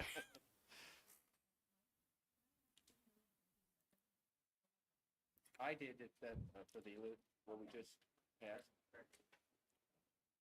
He waived the motion. I seconded. All right, data governance plan. Okay. Let me just check okay, looks like this is on. Hello, for the new board members that I haven't met, my name's Mark Schaub. I'm the District Systems Administrator here at the SAU. I'm going to be presenting an update on kind of the progress we've made with the Conval Data Governance Plan. Data management and security isn't always the most exciting topic, but I'm going to try to keep it high level and interesting for you. Oh yeah, right here can you hear it okay? Okay, no, I'm seeing audio on here, so hopefully. So just a little bit of history. This the requirement for having this type of plan started back in 2018, when RSA 18966 passed. Required that each school district develop a data governance plan and implement it by June 30th of 2019. The plan should include an inventory and a review of all software applications,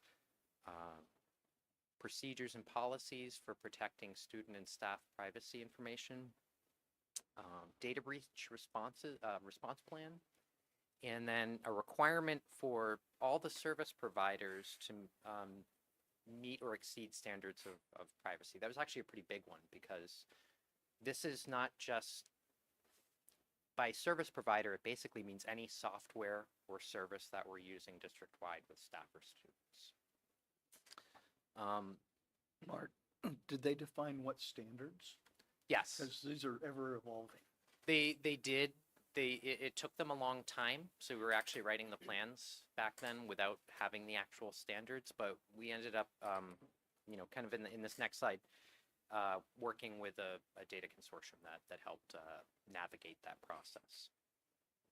So the first section of the plan was the data lifecycle. It talked about reviewing all of our existing systems and, what are the requirements and how do we acquire those new systems, manage the data, and then maintaining a data inventory over time. This is really where, when we first implemented the data governance plan, we spent the most amount of time because there was a lot of software we were using, and we want to make sure that in order to continue to use it, that we're doing it in the right way to meet these requirements. There were two systems that we implemented at the beginning. One was Learn Platform, which allowed us to maintain an internal inventory of like what systems we were using and being able to rate them and request new ones. And the second was we joined the Student Data Privacy Consortium. And that was actually really, really useful for us. And so what they are responsible for, as you remember, we were having service providers having to meet those standards. They're the ones that are negotiating the contracts with all the individual service providers on behalf of all the school districts of the consortium. And so one district said, hey, we want to use, I'll just Power School as an example. They'll reach out to Power School, get a signed agreement with the vendor that they would meet those standards, and then every other district in the state or in the consortium could sign an Exhibit E, like a single form, and now we've got an agreement with the vendor. So if it had been up to districts themselves to have to negotiate with every single vendor of every system that we want to use, that would have been next to impossible.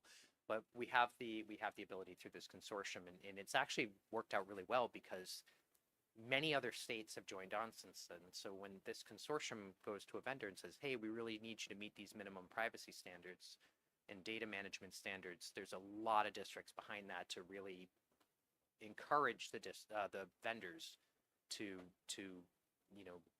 meet those standards and become usable to all those districts. Just as this got rolled out, that's when COVID hit, and there was a bit of the state actually did really pretty good in allowing school districts to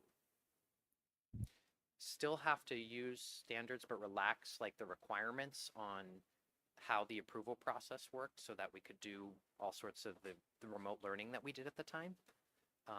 So that was kind of a bump right at the beginning of the implementation of the plan, but it got us through a tricky time, and we moved on beyond that.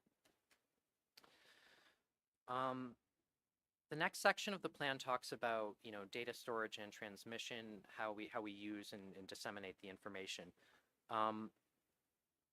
In this part, one of the biggest steps we took over the last number of years is really identifying what are the critical systems in the district, and we really pushed to move those to hosted solutions. So an example was Power School. We used to host that in here on our own servers, on our own network, but that's really one of the most critical systems that we use. We moved that to a hosted solution so that they're the ones that are responsible for managing the systems. We've done the same with our financial software, Infinite Visions, and our nursing software, food service, library. So the idea is that the school district's not really responsible for being a really high-tech data center. We put that on the vendors now. We do locally back up and encrypt our internal data, as well as backing that up off-site. This section also talks about training staff. When we originally rolled out the data governance plan, we did do training with all staff, talking about FERPA, COPA, which is the Children's Online Privacy Protection Act, SIPA, the Children's Internet Protection Act, and with the archival and destruction of data, the last couple of years, I know the admin team's been working on identifying a list of the types of data we keep throughout the district. How long do we keep it, and what do those timelines look like? The next section of the plan talks about critical incident response, business continuity, disaster recovery, data breach response. You know, for the critical incident response, we've been working on backing up configurations for our infrastructure, making sure we have the correct amount of battery backups, so that if we're dealing with power outages, we're not losing data, things stay up as much as possible. And then, with the data breach response, that's all outlined in the plan. That was actually a great thing when the Power School data breach ended up happening. It was really good to be able to refer to that and see all the steps that we need to take. Luckily, one of the first steps was contact, the insurance provider. They hooked us up with a cybersecurity response team, who hooked us up with the correct cybersecurity legal representation. That was all great. Luckily, it was on Power School's side, so that they ended up having to really do the majority of the steps. But had that been more on the district, we had that plan in place and ready to go.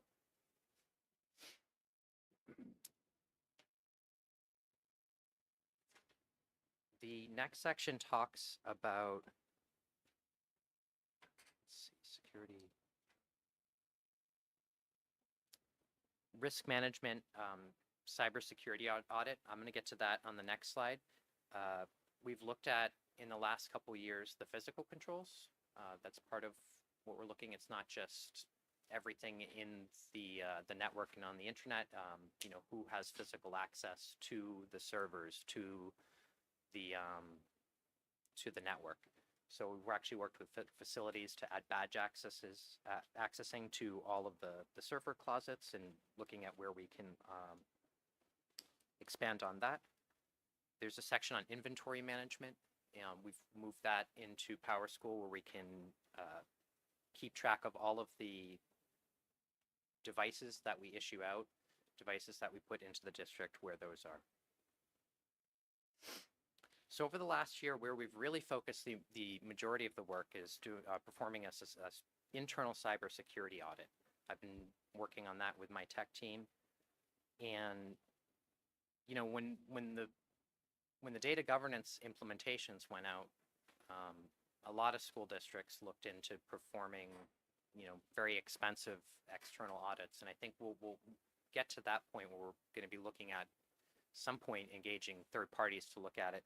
But we really wanted to focus on, what do we know that we can do better. We can really look at how we do things and tighten things up before we go to that level and engage. So here are the different areas that we looked at internally. We did firmware updates and hardware updates on all of our internal infrastructure, really focusing on our switches, access points, servers. We have a plan in place to retire the remaining end-of-life servers and migrate to new installs over this summer. And many of the core switches and battery backups have already been replaced. It's important because as hardware and operating systems and such age, if we don't have a plan for keeping those up to date, that they create vulnerabilities over time. Old firmware, a vulnerability gets discovered, that's a potential into the network of the server. We've done work with FirstLight, who's our managed firewall provider, to really look at the configuration of the firewall. That's important because that's like the last stop between us and the rest of the internet. So we really looked at what kind of traffic are we allowing into our network? What can we block from the outside?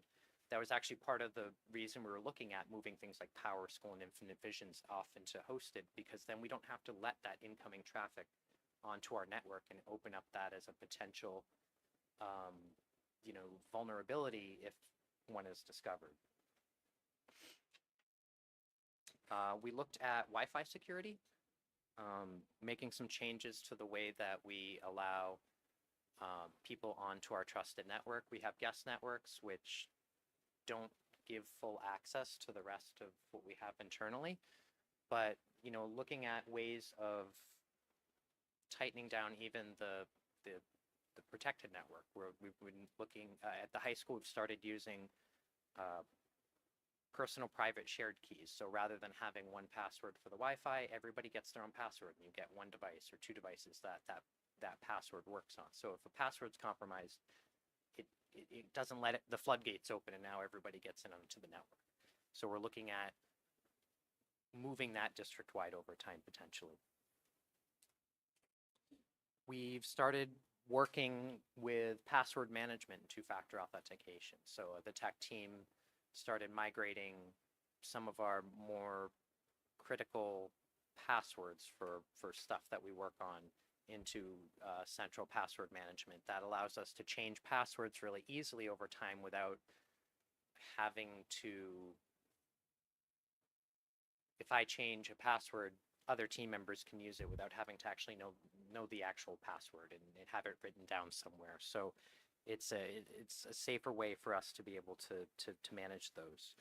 We've also started implementing two-factor authentication. We've started with the SAU, and the reason for that is we've really seen a lot of really targeted phishing attempts and other methods of trying to steal passwords. So with the two-factor authentication, we have either a phone authentication or a physical device that, like you can see on there on the keychain, so that even if a password's compromised, you still need that second factor. They can't get into your account without it. And so, like I said, we've implemented that at the SAU level, and we're looking at rolling that out to other admin and users of critical systems like Infinite Visions and PowerSchool in the future. I mentioned the phishing stuff. We're in the process of rolling out a training on sort of proactively training our staff on how to spot and respond to phishing attempts. In the last few years, it's been really crazy how we've seen an increase, not only in the amount of phishing attempts, but like how very targeted and specific they are. You know, I think I get multiple emails a week from the business office of people the people in the business office getting emails from outside people pretending to be employees, down to the very, like, they're matching signatures of people in the district to like try to look like them and get responses back. And so we're actually really good at, we've been good at spotting it, but we're trying to look at ways of being more proactive. So we're looking at tools like Phishing Box, which will allow us to set up phishing practice and being able to kind of teach the whole district on how to spot and respond to that. Similarly, the tech team worked with our antivirus provider. They've got a whole suite on how threat detection works on our devices, and so we've been reviewing what the capabilities there are and how we can identify and respond to those in a timely manner should they happen. We've started looking at phones and domains. You know, the phone system isn't, you know, particularly data heavy, but when we're talking about business continuity and you know, critical systems, that's definitely a critical system that we need to keep up to date. So we're looking at potentially either updating our existing system, or like we've done with PowerSchool and Infinite Visions, is there a way we can move that to a managed system where we're working with a third party to be able to keep those up to date and running? And with the domains, we've spent a lot of time really looking at our accounts, both the staff and student. We've got 2 different domains for our staff and student accounts. Cleaning those out, organizing them, and making sure all the permission structures are properly applied. And so that was kind of what we've really been looking at, or really been actually working on over the last year, year and a half. Ongoing and future tasks that we've been looking at are single sign-on expansion, some more active internal network monitoring, expanding our use of data encryption, and then an onboarding, offboarding review. And as we're doing this, we're looking at developing and documenting new processes to add into the data governance plan, either as an additional appendix or as an add-on. So I think I shared with you through the drive, I know some of you have seen it, like we recently worked up a method for responding, the procedure we'd like to use for responding to Google Vault requests. And what we use those for is, you know, every now and then we'll get a request to pull data out of emails or Google Drive. This could be for some kind of litigation that the district's involved in, and we're asked to do like a litigation hold. We need all the emails from this building from this date to this date, or a right, even just a right to know request. And so, you know, since these are important, sensitive information type of requests, we're developing a process and a procedure for how do we respond to them, what are the steps that we're taking, how are we documenting what we've done, and what does that timeline look like? So it's similar to like what you'd see in a data breach procedure, but in this case, it's just proactive. How are we responding to these other types of requests? So that was shared in the board shared. I'd like to do the similar with the onboarding and offboarding review, and also with our technology inventory process. So that's kind of the next steps and where we're going. So that's the overview of where we've been. I hope that wasn't too dry. But if you have any questions, I'm happy to answer it.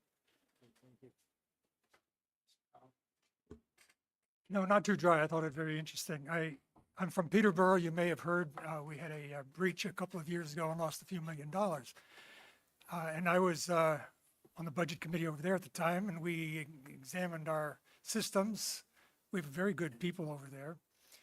But one thing we instituted over there, which I did not hear you describe, and I was listening for it. If you want to test the new systems or the systems that you have, the only test you really can do is if they worked.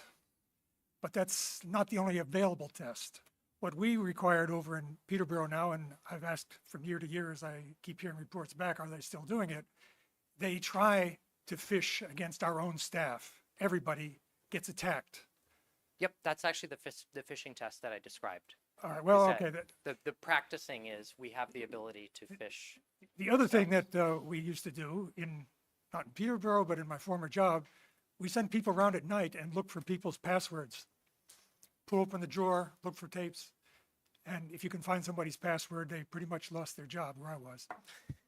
So I'm glad that you are actually attacking your own staff. That's important. And of course, in Peterborough, we make it clear that when you get attacked and you lose, that's not a bad thing. That just means now it was a learning experience. Yeah, that's what we're really looking at is it's practice, because if we don't practice, then when it happens for real, we might not catch it. Thank you. Thank you. Anything else? Thank you. Oh, Oops. Curtis. I just wanted to say thanks. It is kind of impressive, the depth of the invisible infrastructure in the district. It was eye-opening. Thank you. I always think of the same thing. I hope the public recognizes the cost of doing all this, having this expertise on board and infrastructure protocols to support it. Thank you. Much.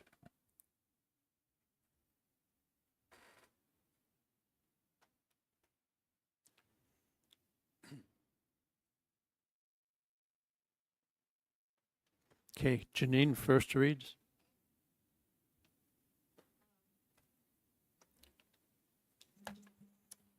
So we have a few policies tonight for first read. The first one is the review of the jurisdiction down here further. Did we already do that? I know we didn't. It's at the bottom, okay. So the first policy is on memorials, dedications, and recognitions. We don't have a policy call number on that because this is something that Conval decided they needed, so we'll probably get that sooner or later.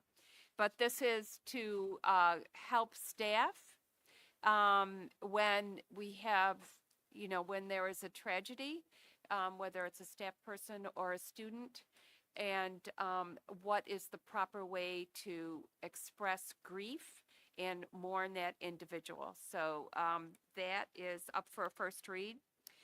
And the next one is policy JIH, student searches and their properties. This is a policy about how student searches, should they be necessary, will be conducted and who will conduct them. And that was extensively done over by our superintendent, and I think she did an excellent job. Next, we have a policy BBBF, student school board members, and what our expectations are around that, around school board members. So how they get elected, who they are. We had some new thoughts about how they would, what would happen with them. Maybe we should have more than one, so we have one in training. So you could take a look at that policy. And policy IC, school year and school year calendar. This is something that came to us through from the fall update. From the fall update, a revised version of the New Hampshire School Board's sample policy. And we are combining two policies, IC and ICA. We had both of them, and we will retire ICA once we adopt IC. Policy IHAM, health education and exemption from instruction, is revised to reflect updates to the RSA from the last legislative session. And this is aligned with the recently revised and adopted policy IGE on curriculum, parental review, and the process for withdrawing your child for any part of the curriculum. This is specifically around health education and exemption from instruction, and it parallels that policy as much as possible. When a parent wants their child to opt out of specific instruction. And that's it. Policy, if you have any questions about any of those policies, please, you can contact either Dr. Forrest or myself. And then the last one is, this doesn't have to be approved, or it does have to be approved. What did we decide? It has to be approved if there's any substantive changes, and I don't feel like, I think we just rewrote it for clarity and some of, Yes, and it was. conciseness. That's right. And thank you to Jim. Jim did that. So if you can review that on your own, policy, the jurisdiction for review and confirmation. And this is for all committees. So budget and property might want to consider doing that. I don't know that communications committee ever had one. So you might want to take a look at that and think about developing something like that. Yeah, like what is it that you're supposed to do? You did? Okay. I don't remember seeing that. I did not get to. Is that possible? Okay, thank you. So Greg? just for my clarification, the yellow are changes, the yellow are things that are being stricken. Those are the Yeah, changes. Those are the changes. changes. That's what's new in a policy. Thank you. Yeah. As Janine mentioned, the student school board members is a bit of a different look than what we've done, but there's actually an RSA on what a student school board member is supposed to do. And we haven't been having our student school board rep do those things. And that's the reason for this fairly major change in policy and look to that.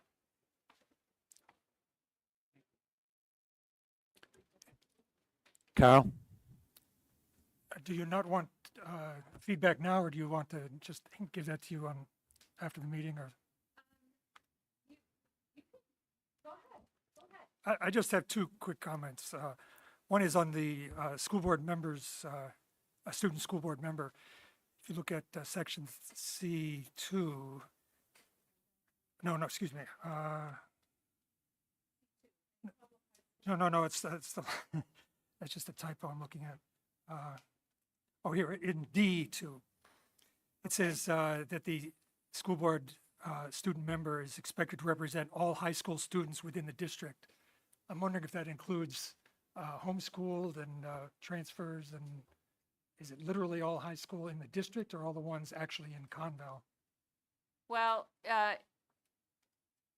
well, okay, so my interpretation, that's a good question, and we can take that back to the policy committee and discuss it. My interpretation would be if we're referring to the district, it would be, and yes, it would include transfer students, students that are in Conval High School within the school district.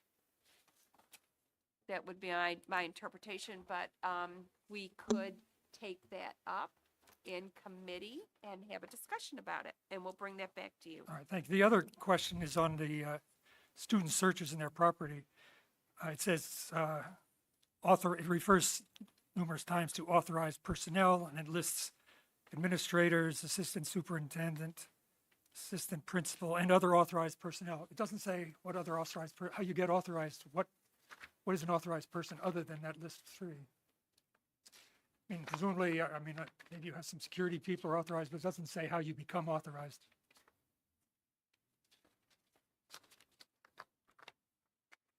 You don't need to answer, I'm just pointing it out. Okay. We'll think about that. Currently, only administrators are authorized to conduct searches. But, yeah. Mhm. How about the school resource officer? If he was conducting a search, it would not be as a Conval school, and like that would be. We do not pull the school resource officer into searches because their standard for conducting a search and our standard for conducting a search are different. Admin have different rules that we only need reasonable suspicion. Police need much more than that. So it becomes a different experience altogether. And in general, to answer your question about the authorized, usually in our policies where it says authorized personnel, it's who is authorized by the superintendent. Okay, thank you, Janine. Edith Bird Bass Essay Contest. So just to give new members some context here, in 1955, the family of Edith Bird Bass generously established an essay contest in which, in her memory, which addresses a topic of local, state, national, or international interest. Every year, junior and senior students are invited to participate in this contest by submitting an essay which addresses a question of public interest in local, state, national, or international affairs. And it's the one scholarship award that the board reviews what students have submitted and determines the winners. So it's that season of year, and I know Heather, the scholarships, the award, I had it this morning and I didn't write it down. When's the award ceremony?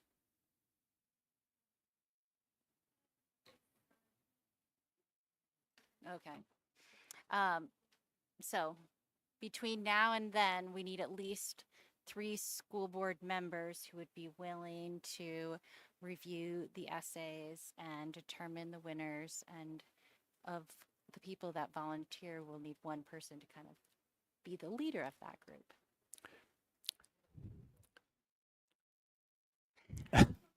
Greg, Carl, I'll volunteer.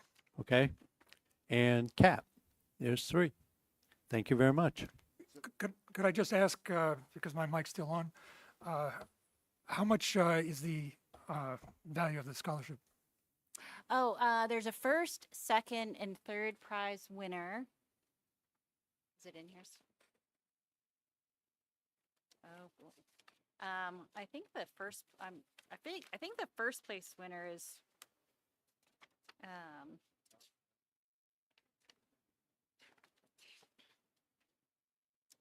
I have first place 700, second place 500, third place 300. And since we're volunteering, can you give me an estimate of how many essays you get? Depends on how many people enter. It is varied year to year. Greg? So, in answer to that, the 21-ish last year, 21-ish the year before, I've done it the last couple of years. I do have a matrix that we've used the last few years. So when we get them, I'll share with you guys so we can all be working from the same page.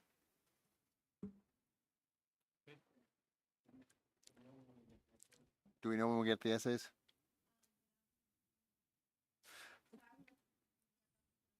Yeah, because I mean, I don't want to get them on June 1st for something on June 10th. Just saying, I'm still employed, sort of. All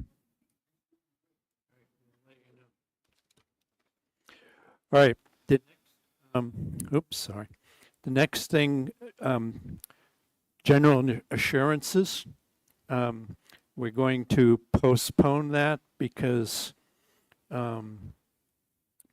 of pending action that we need to have occur before we can go ahead and vote on those assurances. So that's going to be pushed off to the next meeting.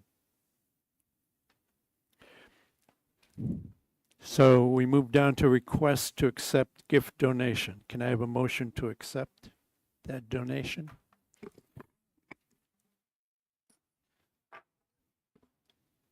I'll second. Do you need something more specific? I'm sorry. So how about I The make a Pierce motion? School and Conval High School request authorization to accept $10,000 for the purpose of a new flagpole at Pierce, and the remainder to be spent at CVHS on athletic fields from the New Hampshire Charitable Foundation's Monadnock Betterment Fund. I will second what has already been put forward. Okay. Any questions? All right. All those in favor? Aye. Opposed? Abstentions? Thank you. At this point in time, we need to add something very short to the agenda. And in order to do that, the board has to vote. We're looking at a scholarship situation that the board has to vote on right away so that that scholarship situation can then occur. So can I have a motion to add that to the agenda? Move to add the scholarship discussion to the agenda. Second. All those in favor? Aye. Opposed? Abstentions? You wanna- Okay. So the Friends of Conval Athletics Booster Club, the FCVA, fosters a spirit of cooperation and support among Conval athletes and the broader community. This year, they would like to award 2 $500 scholarships, and they'd be awarded to 1 female and 1 male graduating senior student athlete this year. Move to accept the scholarships with gratitude. Second with more gratitude. Any other questions? All those in favor? Aye. Opposed? And abstentions? All right, moving down to field trip proposals. Conval High School Educators Rising Student grade 10, request to travel to Orlando, Florida to attend the National Educators Rising Competition and Conference from June 25th to June 29th. I motion that we accept that idea. Second? Any questions? All Aye. opposed? Abstentions? The second field trip proposal is Conval High School students, grades 9 through 12, request to travel to Concord, New Hampshire in April 2026 for an overnight field trip for Youth and Government Legislative Session. I move to approve that trip. Second. Any questions? All those in favor? Aye. Opposed? Abstentions? Okay. And expense and encumbrance report. So you have the expense and encumbrance report. There's a few negative lines here. Most of them are not concerning. They're only a few $1,000s. And at this time, sometimes it's, as I said before, it's due to an encumbrance. So for example, this is the perfect example. 422 snow plowing. I think I can release that encumbrance. I think it's safe. In fact, 421, 422, and 430 are all in the facilities budget. And if you look, take a zoom out a little bit and look at it by function of the 2600s, the facilities budget is rather healthy. So I'm not concerned there at all. Next meeting, I will bring forth a budget transfer request, try and move some of this around. Looking at prior year documents, you usually have a couple budget request transfers in the spring and then a rather substantial final transfer in June. So that's what's going to come your way. Thank you. Can I have a motion to accept the expense and encumbrance report?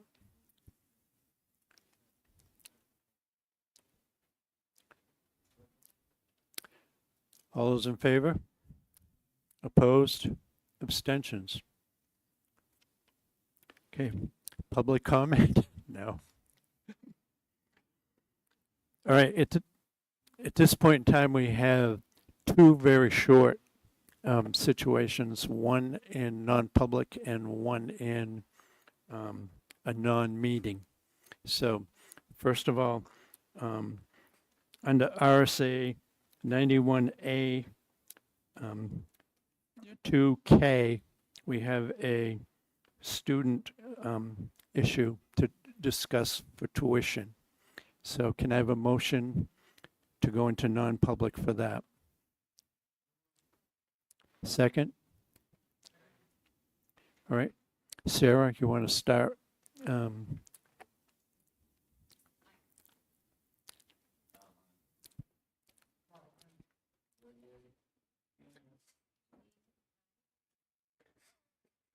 Curtis, aye.